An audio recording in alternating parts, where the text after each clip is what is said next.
نو د سفر نه مراد څه دی؟ دا یاد لرئ د سفر نه مراد شرعي سفر مراد دی، او شرعي سفر 48 میله ته ویل کېږي، تقریبا 77-78 کیلومیټر. چې کوم انسان د دې اراده وکړي او په سفر روان شي او په لاره پې چې کوم د پېشمني ټایم راشي، نو بس د ده خوښه ده که روژه نیسي او که نه نیسي. الله رب العزت وایي که تاسو په سفر کې یا مریض نو په تاسو باندې چې فعدة من ایام اخر، خیر دی به وروسته ورځو کې تاسو چې کوم دی روجي ونیسئ. که سفر هر قسمه سفر دا یاد لره، که یو سړی د دکاندارۍ دپاره ځي، که یو سړی د تبلیغ دپاره ځي، او که جهاد دپاره ځي، او که اسپتال ته روان دی، او که بیمار سره روان دی، او که چکر له روان دی، هغې ځان له خبرې دي چې د چکر کول پکار دي نه دي پکار.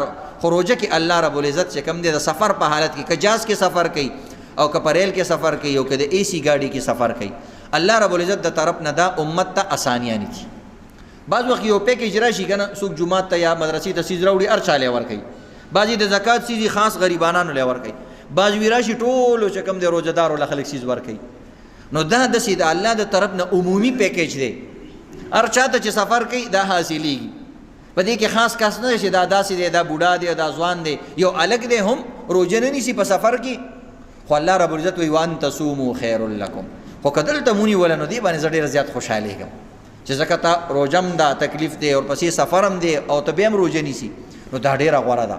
یا د غورې نه مطلب دا دی چې زه ډېر خوشحالېږم، یا د غورې نه مطلب دا دی چې بیا وروسته ځان له نیول به درته ګراني. ټیک ده اوس خو ته زه سفر یم او لږ شان مریض یم او روژې نه نیسي، او وروسته ټیک شوي نو بیا ځان له روژه نیول ډېر ګران کار دی. دا په دې وخت کې الله رب العزت دا کیفیت پیدا کړي. ګوره پېشمني ته د شپې انسان را پاسېږي، یو ګنټه مخکې اوده شوي او بیا را پاسېږي. الله دا آسان کړي او دا څیزونه چې کوم دی الله آسان کړي. نو د دې وجې نه وروسته نیول بیا ځان له روژې کله ناکله ګراني. ښځو له الله همت ورکړي روژه کې هم نیسي او روژې نه علاوه هم نیسي. مردانه په دې روژو نیولو کې ډېر کمزوري.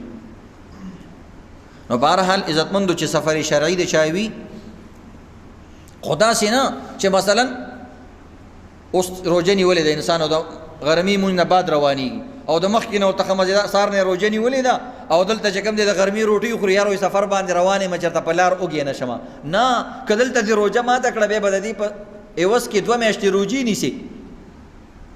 ها مثلا اوس انسان د جمعې مونځ نه بعد روانېږي، سفر کې روان شوې، داسې څه لاره دې وواله او تږې شوې، وږې شوې، اندازه درته وشوه چې لکه دا پلاني ځای کې دا دکان کولاو دی او بیا مخکې یا دکان کولاو وي یا به نه وي، او هلته دې روژه ماته کړه، نو صرف یو روژه د باندې قضا راځي، ځکه اوس سفر سټارټ شوی دی، سفر شروع شوی دی.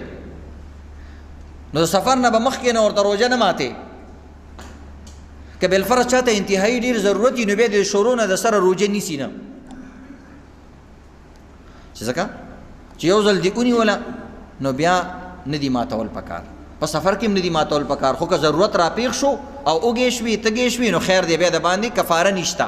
کفاره ویلی کېږي 8 روژو ته او قضا ویلی کېږي 1 روژې ته. نو چې کله دا الفاظ موږ استعمالو چې دې کې قضا ده، نو د دې مطلب به دی چې 1 روژه دې وخوړله نو 1 روژه به نیسي، 2 روژې دې وخوړلې نو 2 روژې به نیسي. او کفاره لفظ چې کله استعمال شي نو د دې مطلب دا دی چې د 1 روژې په سر کې به 2 میاشتې روژې نیسي. دینی چې کوم اصطلاحات دي عزتمندو خبرې دي، اصطلاحات معنی خبرې. زه کوشش کوم آسان نه آسان الفاظ استعمالو، ځکه زما مسائل عام عوام ډېر زیات خوښوي، او ستا الفاظ آسانی کوشش کوو موږ بالکل عام محاورې او الفاظ استعمالو.